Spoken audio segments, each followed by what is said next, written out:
December of last year, Jim Solar mentioned to Vernadal and myself that a big solar eclipse would be coming in 2024. We heard the best predicted weather and longest duration would be in southern Texas. So Verna and I thought it would be fun to combine a trip to the eclipse with a driving tour of the Southwest. Even planning that far ahead, the closest place we could find to stay was in Carrizo Springs, over an hour's drive away from the epicenter. Dick and I left Fairfield early, heading east on Highway 50. We stopped in Placerville, sometimes known as Hangtown. We enjoyed the western shops.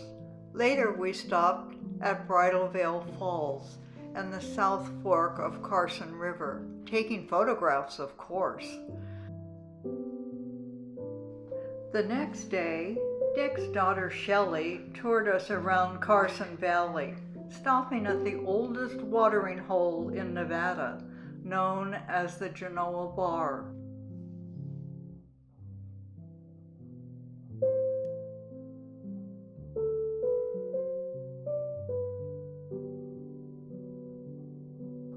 Of course, Dick had to take a close look at the two nude models painted in the 1800s that hung over the bar.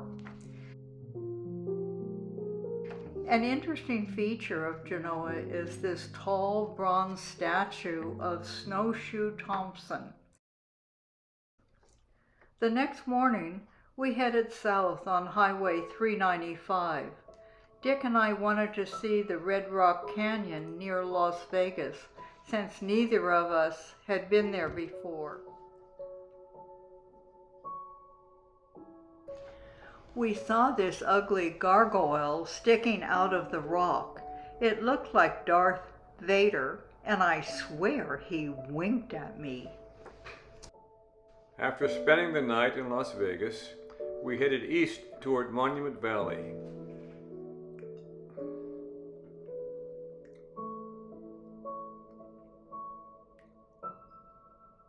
On this leg of our trek, we saw many colorful red rock outcroppings. We stopped a few times for photo opportunities and a mugshot or two. When you first get to Monument Valley, it's kind of like you stepped into a different world.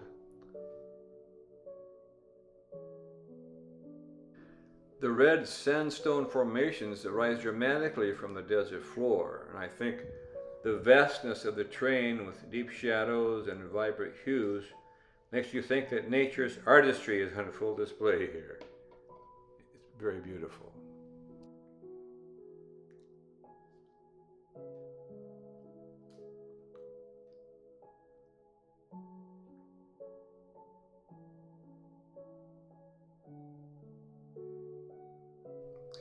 We learned that the formations and the holes like this were carved from the soft sandstone by wind erosion primarily.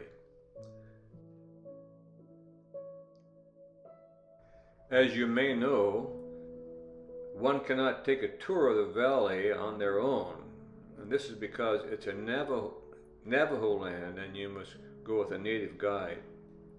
That's why Verna and I toured in an open Jeep with a young and very nice, knowledgeable Indian lady.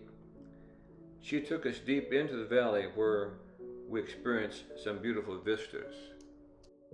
We even saw a few wild horses.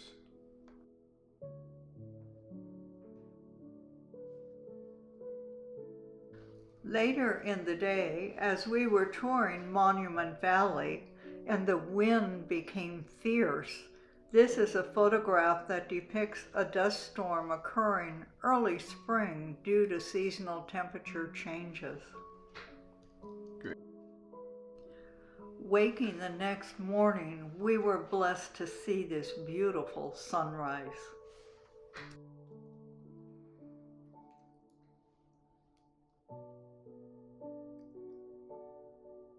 The following morning, we headed south to the city of Kayenta, Arizona, we wanted to visit Canyon de Chelly. It's located on the Navajo Indian Reservation there. We hired a Navajo grandmother as our tour guide and jeep driver. She drove right up the middle of the river and took us deep into the canyon. At one point, I left the jeep to take a photograph. The wind was so extreme that I could not turn and re-entered. Dick had to help me. After a few minutes, we decided to roll down our windows and shoot rather than exiting the jeep. Boom! I thought someone was shooting at us. Now I was lying on the back seat when I realized the rear window had shattered. When the pressure inside the jeep changed, the window blew out. We learned the Anasazi Indians, who were cliff dwellers, had occupied this area of Canyon de Chelly over 2,000 years ago, and we saw several settlements like this. We were surprised to see wild horses in the area.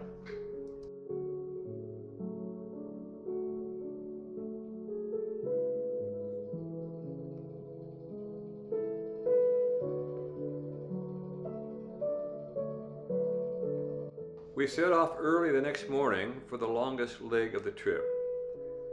We stopped in Old Town Albuquerque because Dick had lived there for over 8 years in the Air Force. Traveling on, we arrived in Carrizo Springs the day before the eclipse. The sky was overcast and not favorable for viewing the event. We discussed this with Jim Solar and Ann Moxley, who are up in Uvalde, about 60 miles north of us. Verna and I decided to drive east to Eagle Pass, where the forecast was more favorable. When we arrived there, I made a left turn and we almost were forced by traffic to cross the Rio Grande and drive into Mexico. Verna freaked out and told me she would never get out of the car in Mexico. Seeing a total eclipse of the sun for the first time is kind of a surreal experience. The sky darkens, the temperature drops. You kind of have an eerie, otherworldly feeling. Unfortunately, it was still overcast when we watched the eclipse, but it was still very moving and beautiful.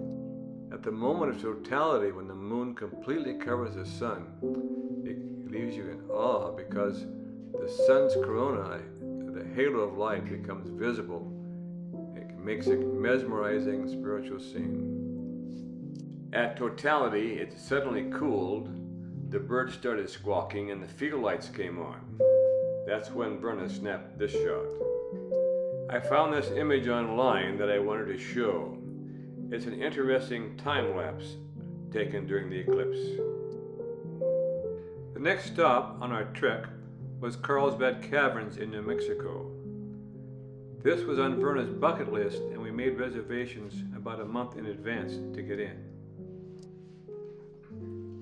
After losing our way, arriving in the dark of the night, we finally found our motel near Carlsbad Caverns. The next morning, we drove to the park headquarters to begin our tour. Taking an elevator down 400 feet, we stepped into a dark alcove. Continuing on, we are overwhelmed by the vastness and beauty of this underground creation. Entering Carlsbad Caverns is like stepping into another world. The vast, cool darkness greets you.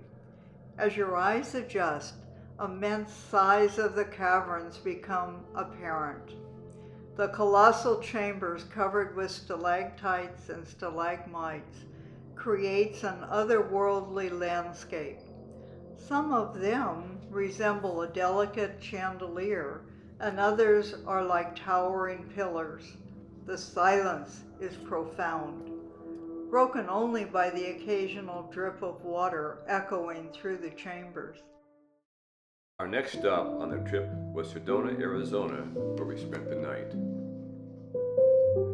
The following morning, we got up early and drove north about 2 hours through the beautiful Oak Creek Canyon area. Our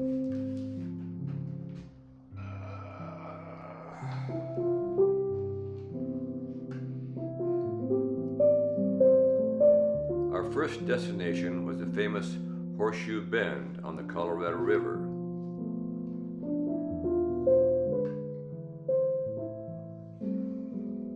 It was then just a short drive to the Glen Canyon Dam and adjacent bridge over the Colorado River.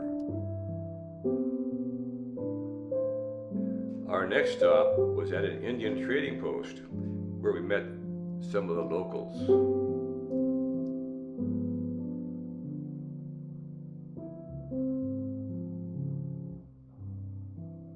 Verna did a little shopping in the adjacent gift shop that was filled with some Indian treasures.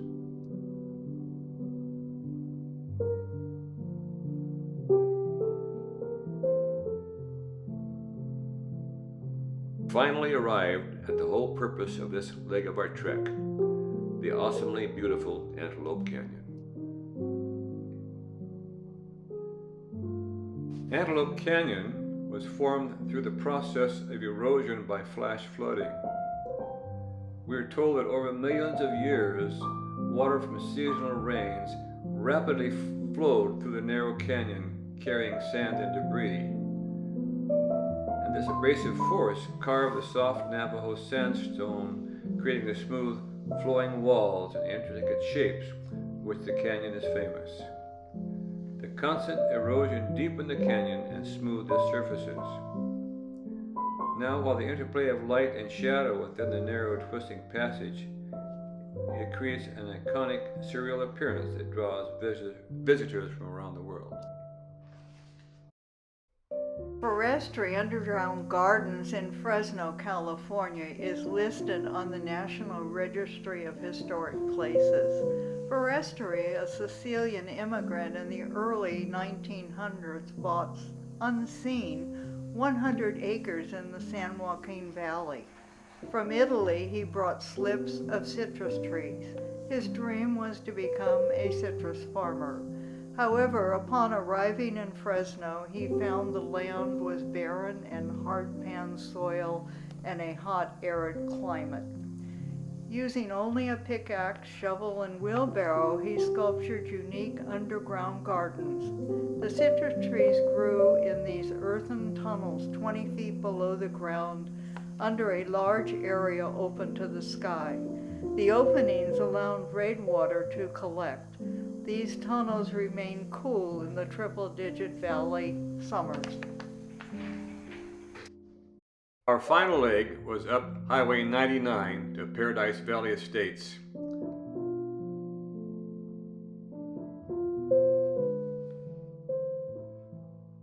It was good to be home again, and we thanked God for a safe trip.